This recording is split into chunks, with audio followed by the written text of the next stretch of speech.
지금까지 지내온 것 주의 크신 은혜라. 한이 없는 주의 사랑 어찌 이루 말하랴. 찬악해나 주의 손이 항상 살펴주시고 모든 일을 주 안에서 형통하게 하시네.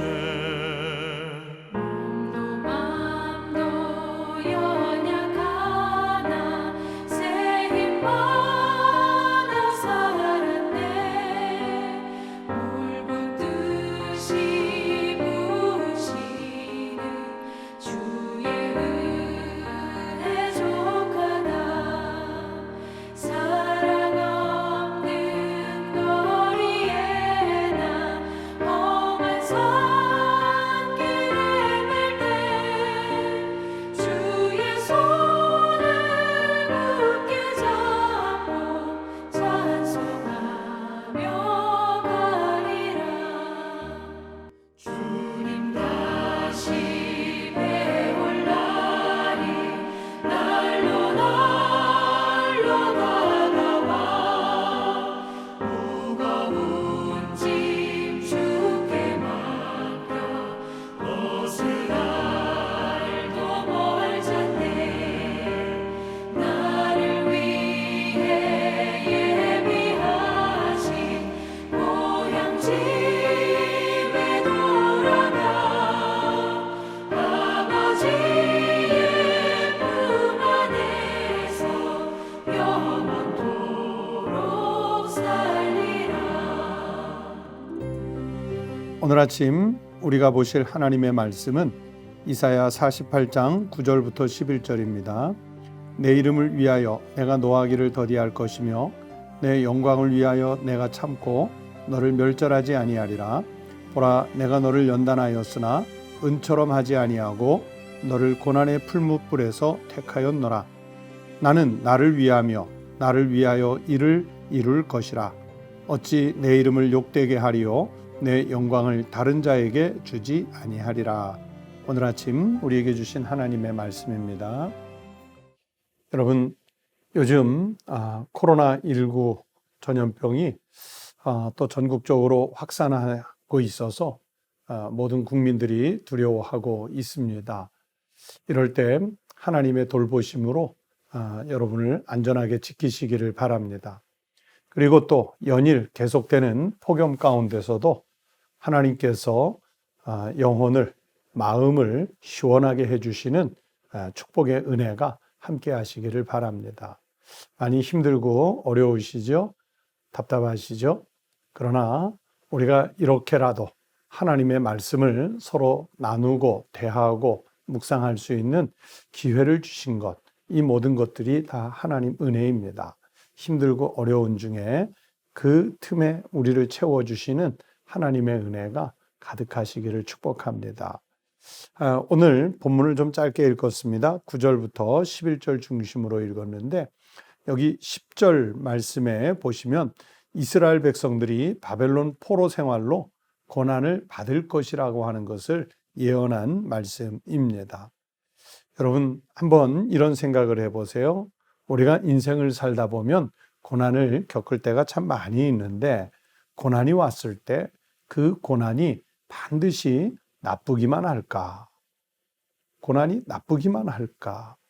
그렇지 않다고 생각합니다. 아니, 그렇지 않습니다. 고난을 우리가 잘 받아들이면 신앙이 성장하고 성숙할 수 있는 길이 될 수 있기 때문입니다.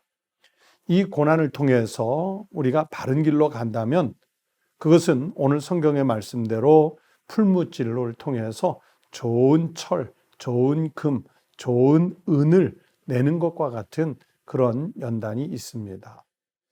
원석에 갇혀있는 금이나 은이나 철이 아무리 좋은 재질을 갖고 있어도 여러분 그것이 풀무에 들어가 뜨겁게 연단되지 않으면 좋은 재질의 금, 은, 철이 될 수 없지 않습니까?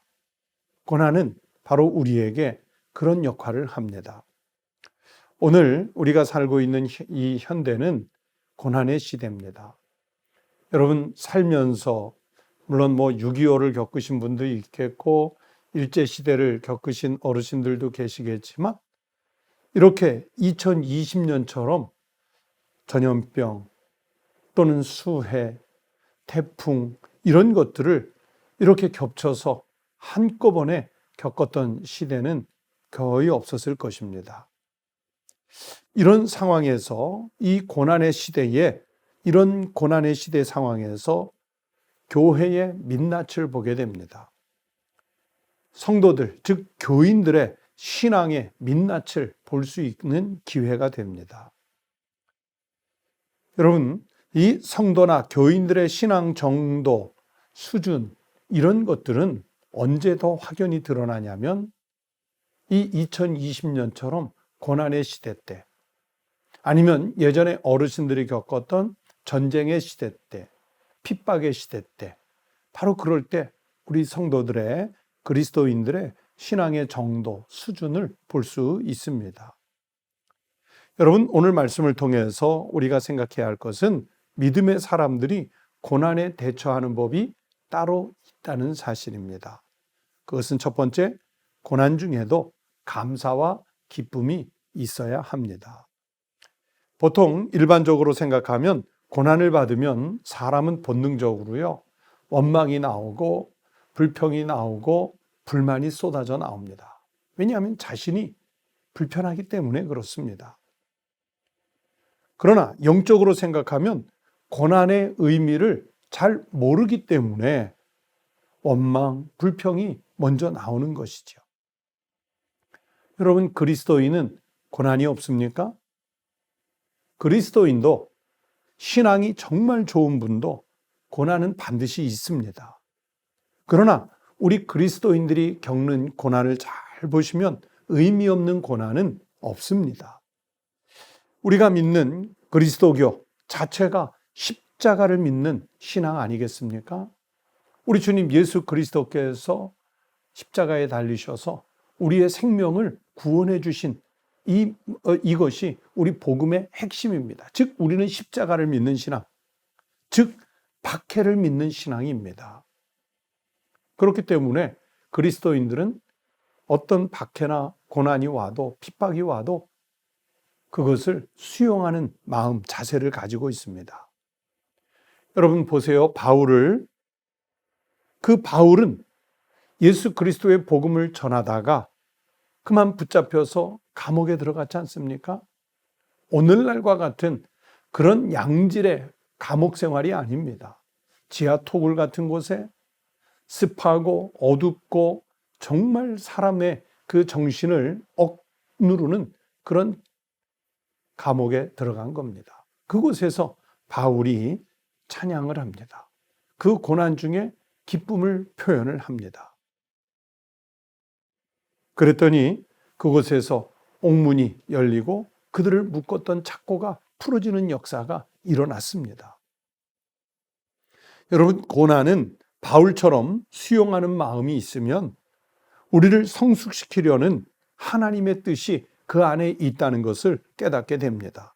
로마서 8장 28절에 우리가 알거니와 하나님을 사랑하는 자 곧 그의 뜻대로 부르심을 입은 자들에게는 모든 것이 합력하여 선을 이루느니라 말씀하셨습니다. 여러분, 고난이요? 없으면 좋겠죠. 그러나 우리가 다시 생각하면 고난이 우리의 삶과 결합해서 연합을 이룰 때 거기에는 하나님의 더 큰 은혜가 감추어져 있는 축복일 수 있습니다. 그래서 이런 말이 있습니다. 고난은 변장된 축복이다. 그래서 고난과 기쁨이 서로 합력을 해야 우리의 영이 더 성장하고 성숙할 수 있는 기회가 될 수 있습니다. 그러므로 우리 사랑하는 성도들이 요즘 같은 고난의 시대를 살지만 그 중에도 감사와 기쁨이 있어서 하나님이 충만케 하시는 은혜를 누릴 수 있는 믿음의 성도들이 되시길 바랍니다. 또 두 번째는 우리는 고난 중에라도 하나님의 사랑을 믿어야 합니다. 하나님은 우리를 절대 버리지 않으십니다. 택한 백성에 대해서는 끝까지 사랑하십니다. 그래서 요한복음 3장 16절이 말씀하셨습니다. 하나님이 세상을 이처럼 사랑하사 독생자를 주셨으니 이는 그를 믿는 자마다 멸망하지 않고 영생을 얻게 하려 하심이라. 믿는 자는 멸망하지 않도록 하나님이 지키시고 영생을 얻을 수 있도록 버리지 않으신다는 말씀입니다. 그러나 버리지 않으시지만 우리가 감당할 만큼의 고난도 주십니다. 허락하십니다. 고린도전서 10장 13절에서 말씀하실 때 우리가 감당하지 못할 시험은 허락하지 않으신다 하셨고요. 그리고 또 우리가 고난을 만나면 피할 길을 내주시는 주님이시라고 말씀하셨어요. 여러분, 이 말씀의 배후에 무엇이 있겠습니까? 하나님이 우리를 사랑하신다는 하나님의 사랑의 마음이 들어있는 것입니다. 그러므로 우리는 고난 중에도 하나님의 사랑을 반드시 믿어야 합니다. 이렇게 어려운 시절을 살면서 주님이 나를 사랑하고 우리를 사랑하고 교회를 사랑하고 하나님의 모든 백성들을 포기하지 않고 사랑하신다는 것을 더 깊이 깨닫는 믿음의 성도들이 되시기를 축복합니다. 그러므로 그리스도인은 고난을 만나면 하나님을 더욱 깊이 만나는 성숙의 기회로 삼으셨으면 좋겠습니다. 속담에 아기는 아프면서 큰다라는 말이 있지요. 또 인간은 아픈 만큼 성숙해진다라는 말도 있습니다. 아주 아프지 않은 인생이 어디 있겠습니까? 그러나 아프면 그만큼 우리가 성숙할 수 있는 기회가 될 수 있습니다. 시편 119편 67절에서 시인은 고난당하기 전에는 내가 그릇 행하였더니 이제는 주의 말씀을 지키나이다. 그렇게 고백을 했습니다. 고난당하기 전에는 내 주권, 내 주도대로 살았어요. 그러나 고난을 만나고 났더니 이제는 주의 말씀을 지키니이다. 무슨 뜻이겠습니까? 거기에 우리 인생의 바른 길이 있다는 것을 일러주시는 주님의 말씀이지요. 여러분, 요즘 같은 고난의 시절 믿음으로 잘 이겨내는 성숙한 그리스도인들이 되시기를 축복합니다. 금년 2020년을 훗날 우리가 돌아보았을 때 그때 큰 고난의 시대를 살았으나 하나님이 어느 때보다도 나를 더 사랑하시고 우리 나라를 더 사랑하시고 교회를 더 많이 사랑해 주셨던 축복의 한 해였다고 기억할 수 있는 그런 축복으로 남았으면 좋겠습니다. 그런 은혜와 감동이 우리 성도들과 함께 하시기를 축복합니다. 기도하시겠습니다. 하나님 아버지, 오늘날 2020년 우리가 고난의 시절을 살고 있습니다. 곳곳에서 들려오는 전염병의 소식이, 그리고 그로 인한 그 많은 사람들의 아픔과 사망과 또 슬픔의 소식들이 우리의 마음을 억누릅니다. 하나님, 국토를 핥히고 간 엄청난 수해로 인해서 큰 피해를 입은 우리 국민들이 있습니다. 생업의 현장이 또 붕괴되어 가슴을 치며 통곡하는 이들이 있습니다.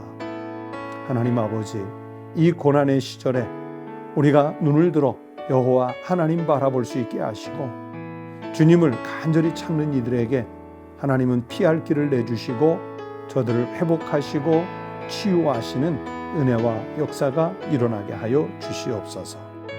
하나님, 아픈 이들 속히 치료하여 주시고 상처받은 이들 속히 그 상처 지워주시옵시고 하나님께서 온전히 통치하시는 주권을 믿고 따라가는 성숙한 그리스도인으로 거듭나는 우리 청북교회 성도들 그리고 모든 그리스도인들이 되게 하여 주시옵소서. 연일 폭염이 지속되고 있습니다. 하나님께서 우리의 심령을 시원하게 하도록 말씀의 은혜, 은사의 은혜, 성령의 감동의 축복을 저희들에게 허락하여 주시옵소서. 오늘 하루의 일과도 주님께 의탁하오니 통치하여 주시옵소서. 예수님 이름으로 기도하옵나이다. 아멘. 오늘 아침 함께 기도하실 제목은 첫 번째, 수해를 당한 우리 국민들이 빨리 회복할 수 있도록, 그리고 질병, 전염병의 위협이 우리 이 사회, 우리 시대 속에서 속히 사라지도록 기도해 주시기를 바랍니다. 그리고 저 북녘 땅에 우리 동포들과 지학교회의 형제 자매들을 위해서 기도해 주시기 바랍니다. 다 함께 기도하시겠습니다.